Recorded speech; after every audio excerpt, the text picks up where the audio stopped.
Born a Hindu, die a Hindu, which is something your mother said to you when you became a Christian. That's right, yeah. You know, she was very, very upset that I had chosen to forsake the religion of my birth, which was Hinduism.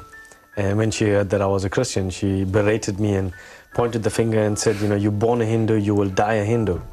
And praise God, you know, 6 years after I made the decision for Christ, she gave her heart to the Lord in the year 2000. So that's really the reason behind the title. You grew up in apartheid South Africa. I did. Coming to New Zealand and, you know, people want to know where you're from, and I'd say South Africa, and the remark would be, oh, but you look Indian. And I say, no, I am Indian, but I come from South Africa.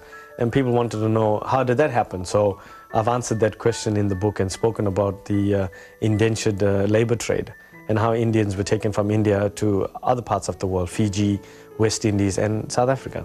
So what was it actually like to grow up as a non-white in an apartheid society?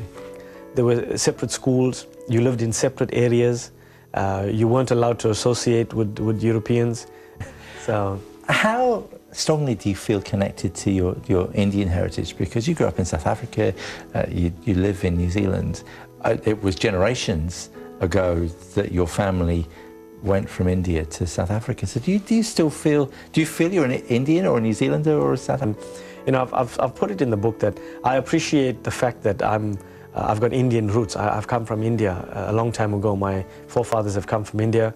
I've lived in South Africa most part of my life, but now I'm living in New Zealand. And I thank God for these three nationalities that I can hold to, but more so for my eternal citizenship, which is in heaven, Philippians 3:20. And coming to New Zealand, you know, surprisingly, was where I appreciated more of being an Indian. Because in South Africa, you know, we were brought up to feel inferior. Coming to New Zealand and being surrounded by the Maori, the Pacific Islanders, and a lot of other Indians, it gave me more of an appreciation of the fact that I am Indian.